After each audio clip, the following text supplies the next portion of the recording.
வணக்கம் அரியலூர் மாவட்ட மக்களே, நான் சத்யவாச்சா.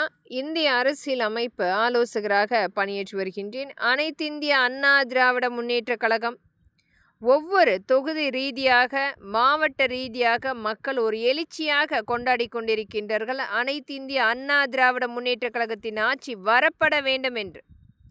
நடந்த அநீதிக்கு எதிராக மக்களுக்கு துணையாக நிற்கின்ற ஆட்சி அமைப்பு என்றைக்குமே அனைத்திந்திய அண்ணா திராவிட முன்னேற்ற கழகம்தான்.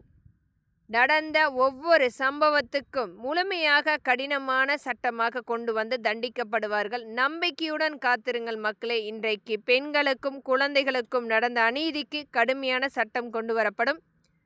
நடந்த இட மோசடி, தொழிற்சாலைகளை கைப்பற்றியது, மக்களை இன்றைக்கு ஒரு மிகப்பெரிய அளவில் அடிமைகளாக பாவிப்பது, கல்லூரி மாணவர்களை அடித்து விரட்டுவது, ஒரு எண்ணற்ற இன்றைக்கும் அந்த பள்ளிக்கூடங்கள் சரிவர கட்டி கொடுக்காத அனைத்தையுமே முழுமையாக கட்டி கொடுத்து அம்மக்களுக்குரிய அனைத்து வாழ்வாதாரத்தையுமே மீட்டெடுத்து அனைத்து இந்திய அண்ணா திராவிட முன்னேற்ற கழகம் மிகப்பெரிய அளவில் அதற்குரிய அனைத்து வகையான திட்டங்களும் முழுமைப்படுத்தி தரப்படும்.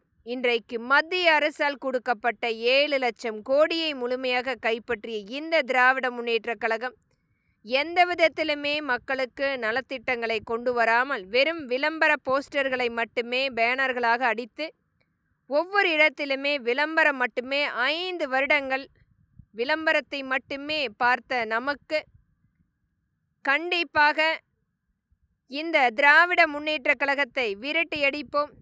அனைத்து இந்திய அண்ணா திராவிட முன்னேற்ற கழகத்தை கொண்டு வந்து மக்கள் நேரடியாக சட்டமன்றத்தில் அமர்ந்து பேசுவதற்குரிய சட்டமன்ற மக்கள் பேரவை அமைத்து முதலமைச்சருடன் நேரடியாக குறைகளை சொல்லி நமக்குரிய திட்டத்தை பெற்று வாங்குவோம். வாக்களிப்பீர் இரட்டை இலை சின்னத்துக்கும் நம்மளுடைய கூட்டணி கட்சிக்கும். நன்றி மக்களே.